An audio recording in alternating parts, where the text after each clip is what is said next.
What's up, my fellow lionesses and lions?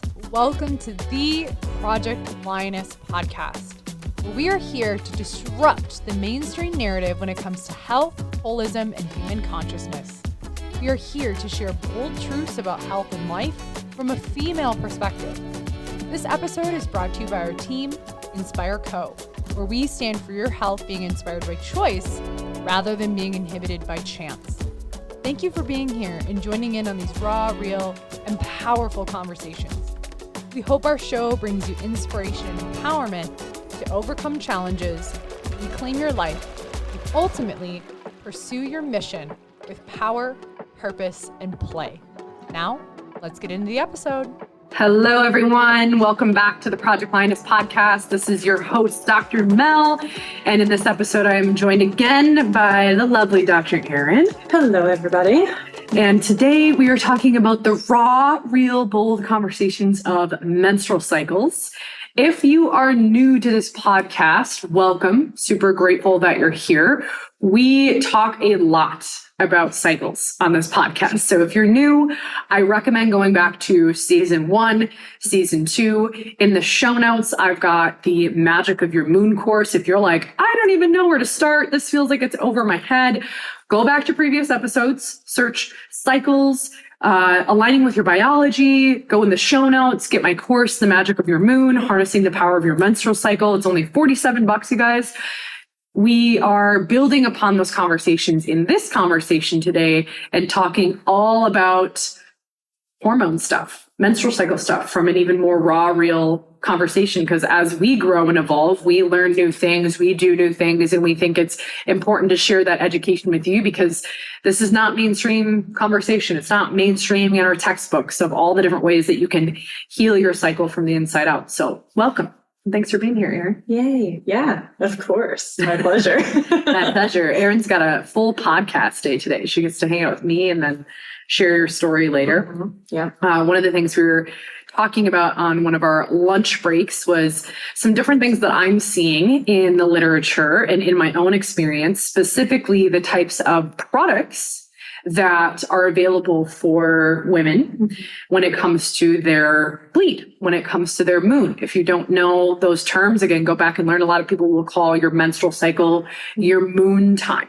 It's a very ancient practice of slowing down. People often thought that women would sync with like the full moon or the new moon because the moon is a 28-day cycle. Oftentimes women's cycles are around that time, give or take a couple days, which is why they call it the moon, which can also lead to more like supernatural powers and intuition. Yeah, you're most fertile if you're bleeding with the new moon. Are you? That's what they say? Yeah, and then you're like a wise woman if you bleed with the full moon. Yeah, I feel like I've flipped over. I've had new moon bleeds, I've had full moon bleeds. There's no right or wrong. It's just studying that. So Aryn and I want to quickly talk about in this episode. It'll be a shorter episode, and then we've got a surprise for you all at the end, depending on when you're listening to this. It's something that we are putting together that we know people have been asking for. So listen until the end so you can hear what we're dropping. But something I've been studying. So when I first got my period, I would use just regular tampons, not even the organic ones, you guys. The fucking Super Plus or what is it, Tampax? I don't even know the brands anymore. That's how like out of it I am. But like the ones that were fucking bleached, okay? Like leaching into your vaginal tissues, just whatever. And then as I started to evolve, I started to get curious about other products that were not leaching chemicals into my vaginal canal. I don't recommend that. It can create a lot of tissue changes, which we'll talk about in a little bit.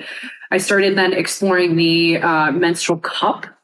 I know Ashley's talked about using, if you guys don't know, Ashley's our office manager. If you're new here, I know she's talked about using the disc. You've used the cup, never the disc. Yep. No, I've never used the disc. Period underwear has become one of my favorite things, but something that I was reading on was that the menstrual cups can actually shift the function and tone of your cervix, given the nature of how the cup actually sits in the vaginal canal all the way up to the cervix and almost creates this like semi-vacuum effect. This may not be true for everyone, but if you have slight shifts in the way that your uterus and cervix sits in your body, sometimes having that cup in your vaginal canal starts to not feel the greatest over time. And that was something I was noticing is I was like, this just doesn't, like our last episode, we talked about biology, belief, and intuition. I was like, this just doesn't feel right. I feel like I'm bleeding more and the tone of like my uterus is changing. So since then, unless I have to, I've actually started to use a lot more period underwear and just different pants. And essentially they call that free bleeding. Mm-hmm. So that's kind of been my evolution and something we wanted to share with y'all today. And I'm curious, where you're kind of at with things too. Yeah. When you were sharing some of like that research is validating for me because I personally stopped using like the disc or the cup. Mm-hmm. The first day into like the second day of my cycle, because those are typically the more intense days if it is an intense cycle for me. I have probably shared this previously, but I have had a history of really intense periods and along the lines of more endometriosis symptoms, undiagnosed. Because I'm not gonna have an explorative surgery because that won't change anything for me anyways. But it would actually intensify, I noticed, the symptoms, or if I was having cramps, it would intensify the cramps. And I was like, you know what? Like something about my intuition, and I kind of spoke about this the last episode, my intuition's telling me that it ain't right to have something in there like suctioning in the way that it is. And most likely that's creating more intensity for many days. And so I stopped using it primarily day 1, day 2. And I noticed not a dramatic shift, but my cycles were way easier. And so I just leaned into free bleeding, into period underwear. And I highly, highly, highly recommend. And for the most part, I'll still use the disc, but it's typically if I'm like in the office for 8 hours and I don't want to bleed through period underwear. That'd be an experience. Because that's just not the experience I want. Is that your vibe? That's not my vibe. I just have to say it's not my vibe yet. Yeah, there might be some offices out there.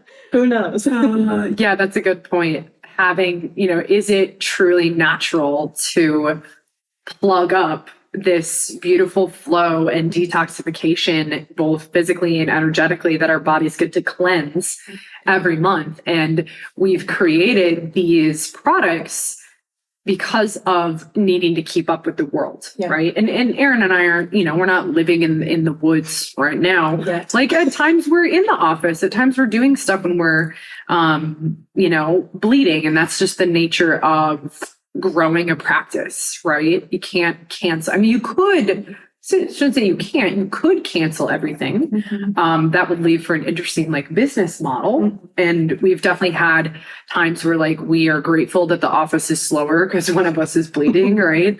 But I think it's important to consider if you're starting to notice that you're using these products, consider maybe your body, if you're having an intensification of things, it might be time to consider shifting things up because your body wasn't designed to have something in that area all the time for many days on end, especially when you use a cup or a tampon or a disc. You're maybe taking them out, but you're putting it right back in. You're emptying it or getting rid of it and then putting it right back in the vaginal canal. And that can, when you have that feedback of pressure on tissue over time, think about if I just held my hand on your arm for days on end, month after month after month after month, that part of the tissue is going to change because you're stimulating the tissue, which changes the tone and the expression of the cells. And so this is what can happen in your vaginal canal and your cervix and your uterus when it comes to products. You're not going to see it right away. Mm-hmm. It's a building phenomena. If you've been using tampons since 13 and now you're 33, that's a lot of years of using something that you see these changes over time in the tissue as far as the blood flow, clotting, cramps, cyst growth. We see this a lot with people who have been on birth control, specifically the IUD, which is actually implanted into the tissue, which then we know when tissue changes, the function of the tissue changes away from its most innate, coherent, balanced state. So your biochemistry is just off. Yeah. And I would lean into the curiosity as well. Like my uterus was retroverted for a period. Yeah. And then, I mean, if you have concern, if, you know, penetration of any sort, whether it's with your partner or with a disc or a tampon or you self-pleasuring, whatever it is, if things feel like you have to angle it weird or there's discomfort in certain positions, that should be like the I'm curious what's happening, because your uterus can actually flip and change in positions, especially if like you've experienced potentially some rude experiences or some sexual boundary ruptures. There might be some distortion in the tissue there. So just have the curiosity, maybe have that conversation with your like gynecologist with your next pap smear. Because that's what I did. I was like, hey, doc, I think I have a retroverted uterus. Can you confirm? Can you confirm? And she was like, sure. Did she confirm? She did. She confirmed. She was like, yeah, it is. I said, I'm a doctor. I know. But what was cool was that when I started actually doing some more mental emotional healing, especially in this region of my body, I actually felt a shift in my uterus. And then the next time I put like the cup in, I was like, oh, this is easier. Like this is different. And even like sexual intercourse, very different. I was like, oh. So again, my next pap, I was like, hey, can you confirm that my uterus is in normal position? Aryn's just like tracking your uterus evolving. Like it's normal, right? She was like, yeah, it feels pretty normal. I was like, nice. So have the curiosity though, that there might just be some distortions in like the tissue of your uterus and whatnot too. Well, I think you bring up a good point too. You in that moment had to advocate for yourself and know what you were talking about, because some people go into their OBGYN or whatever, their gynecologist, and they don't even know what you're talking about, which is why we're super inspired to talk about these things on the Project Lioness podcast, so you guys can feel educated, and gals, whatever. When I say guys, I feel like it's a neutral term. So y'all can feel, people think I'm from the South because I say that a lot, but it's more to create neutrality. I started saying y'all when I was in Oregon State or at Oregon State for neutrality, and then I moved to the South, and then everyone's like, oh, you picked up y'all so fast. I said, nah. I'm the friend. It's gender neutral, actually. It is. I think it's important to share these things so that you can feel empowered in those conversations, because if you have a conversation, depending on the consciousness and the philosophy of your OBGYN, if you don't know what we're talking about with that philosophy, listen to the last episode, they may not receive what you're sharing, or they may not be able to give you that information, versus if you step in and say, hey, this is what I'm working on, I would just like confirmation. You can feel empowered that you're in the driver's seat of your healing. But again, we talk about this at our Inspire Immersions. We were not given a roadmap. No. And the body, what we understand about physiology and biology in the body is it's changing all the time. Even our understanding of how consciousness influences the tissues, and how our beliefs and our understanding of healing can influence how our DNA is expressed. Like that's the hot topic right now is this belief and consciousness and how it interfaces with our neurology. And, not everyone in healthcare is caught up with that, or even stays on top of that, or even has the awareness that that's a possibility, because they're only going based on maybe articles versus like what's actually happening in front of us with more cases, like live cases of people. So you're your own live case. Sure, there's maybe research or lack of research, but at the same time, even some of the research is outdated, or it takes such a mechanistic approach, and it's not looking at the variety of variables in your life that is really what it's like to be a human, And I think there's this sense that a lot of like issues or cycle related things can be common, but it's not necessarily normal. But no one truly knows what normal is, like you're saying, due to like the lack of research or lack of representation of women's bodies within 100% this research, right? Like our hormones are very different. Our cycles are so beautiful and magical and complex at the same time. And so it's just when people present with certain issues, we just sweep that under the rug of like, oh, that's normal. Yeah. And we are here to challenge, like, it's not normal. It's just common. Right. And yes, we need to take a deeper look at it and look at it differently. Yeah. So I think I've talked about this in other episodes or somewhere, where if you're studying a population and you're trying to find like the standard deviation or what normal is, and yet the population in and of itself has a lower standard of health or has its own dis-ease expression, then what was once quote unquote a healthy standard, the bar has been lowered. And then that changes like the whole entire consciousness of the population of what we're choosing to live into. So I'm basically skirting around saying like, it's okay to have higher standards for your health and well-being than just average or common. Like, oh, well, all women struggle with cycles, or you just have to deal with that.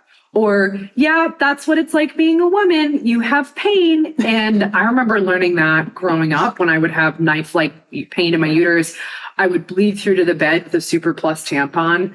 Little did I know that there was all these other weird experiences of childhood that were totally building up in my physiology to give me a wake-up call, which is why I do what I do today, as Aryn alluded to too. But like, growing up, it was like, well, yeah, that's what it's like to be a woman, or like, oh, we'll just give you some birth control and you can deal with it. And I know that I can be intense in these like conversations, but I'm here to hold a different standard for humanity, because I do believe that that is possible for everyone. And it doesn't matter the background that you come from. I mean, we're literally sharing with you wisdom and information and teaching you something that you could go do. You're going to buy period products anyway, right? So like make the shift and empower yourself, and boom, you get to start to heal yourself, right? So anyway, there's my little tangent. I just shared this on my story like the other day, but because I was just on my period.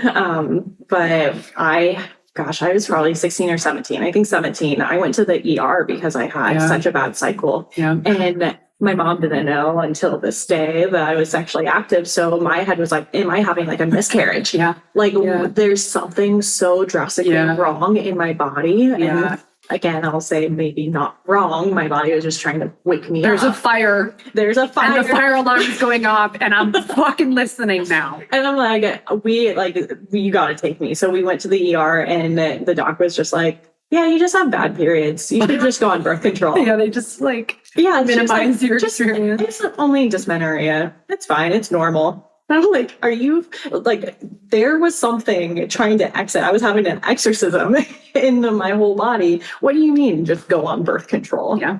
And then that's the reality. Yeah. So sometimes I get a little like, because I've been there. And we see practice members go through that too. And you don't need to be in that level of pain. Right. Like that's not normal. No. Like there's something else going on. And so yes, we hold a higher standard that we're not going to just walk away and be like, oh, better look next month. Deal with it. It's like, no, there's something else going on. How can we get to the bottom root of that and help you heal it and transform it so you can be the master of your destiny? And not the victim of your history. Or of your period. we love, I call her the red goddess. Yeah, I like that. I like that. It's such a sacred time, and you can really like learn to love it and honor it and cherish it. And it's so healing. I mean, the eggs that we have in our body were developing when we were in our mom's womb, and we were developing when our moms were in our grandmother's womb, right? Like it's so powerful to think that every single month we have an opportunity to shed ancestral baggage. Like how fucking cool is that your body does that on its own without anyone telling you. So cool. And if you choose, that system, that beautiful process creates fucking life. Like everyone on this planet right now is here because of a menstrual cycle. Mm-hmm. And even if you had to do something like IVF in vitro, you still are using eggs. Mm-hmm. You're still using eggs, which is part of a cycle, right? We're not here to judge how you came into the world, whether you came out of your mom's vagina in a fucking river in the middle of nowhere, you came out of a test tube, but it doesn't matter. Like you came from an egg. Mm-hmm. Like how fucking cool is that? What came first, the chicken or the egg? Yeah, right. The egg. The egg.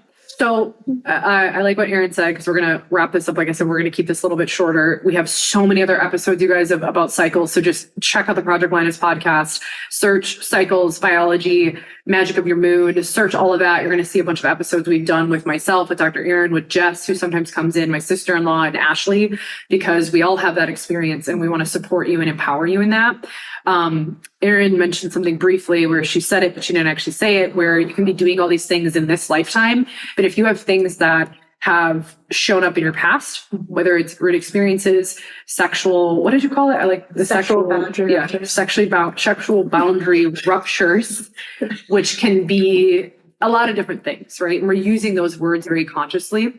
All of those things can change the tissue. One, it changes the state of your nervous system, which then changes the state of the tissues, which then down the road changes how the tissues function. So if you guys can remember that, the consciousness and the perception shifts the tissues. As tissues shift, the function of the tissue shifts. So if you only look at the symptom, you're already missing what's happening all the way upstream or downstream, however you want to phrase it. And so something that Dr. Aryn and I are creating to help bridge these gaps from physiology of what we can do now and dissecting and dismantling what's happened in our past and turning your trauma into your greatest wisdom is we're creating our sex, intimacy, and the nervous system workshop, which this is a training that I have actually done, a very condensed version. We're expanding it to a 3 to 4 hour workshop for people to actually come live with us and learn, and not just learn through the mind, but actually experience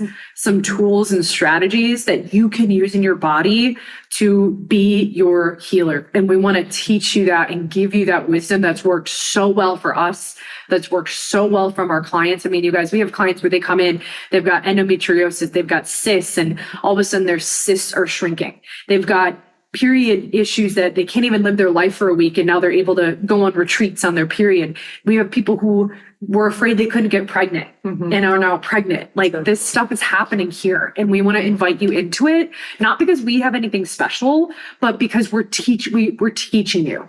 So anything else you want to share about the workshop? Yeah, it's going to be awesome. Bring your partner or bring a friend. Yes, we do have couples tickets. So this is also it's not just going to be about cycles. It's about sex, not necessarily like the act of it, but like sexuality, intimacy with yourself and your partner. And so anyone in your life too. Yes. Intimacy can not just be partner related. Yes, good call. And the nervous system, because everything we teach comes from how does this show up in our body, our nervous system, and teaching from that perspective. So it feels very practical and tangible. So it's going to be both educational, experiential. So yes, as Dr. Aryn said, bring your partner. We do have couples tickets. We'll post it in the link below. If you are listening to this and it's already happened, we actually have this as a course. We're going to be recording it that day to make sure that you can access it at later dates and just have the information. So we'd love to have you in person. That being said, if you can't join us on June 7th, 2025, right? Saturday, June 7th. Yeah. If you can't join us, still get a ticket, because then you'll get the recording after. Okay. And we're super excited about it because we've had so many people ask about this topic, and we're excited to bring it to our community. Yeah. Bridging the pain and the pleasure of life. Let's go. Yes. Cool. Okay. Well, I guess that's all we got. All right, my friends, check out the links below. Thank you for tuning in. And as always, keep inspiring. Bye. Thank you for joining the Project Lioness podcast. Did you find value in today's episode? Help us impact the lives of others by sharing this podcast with someone you know who would resonate and benefit from the Project Lioness message. Excited to hear more? We invite you to subscribe on whatever platform you're tuning in on. And we'd be so grateful for you to leave us a review about what you enjoy most, as well as what you'd like to hear more of. Thank you so much for all of your support. Sincerely yours in power, purpose, and play. Dr. Mel with the Project Lioness podcast. Keep rising, keep roaring, and keep inspiring.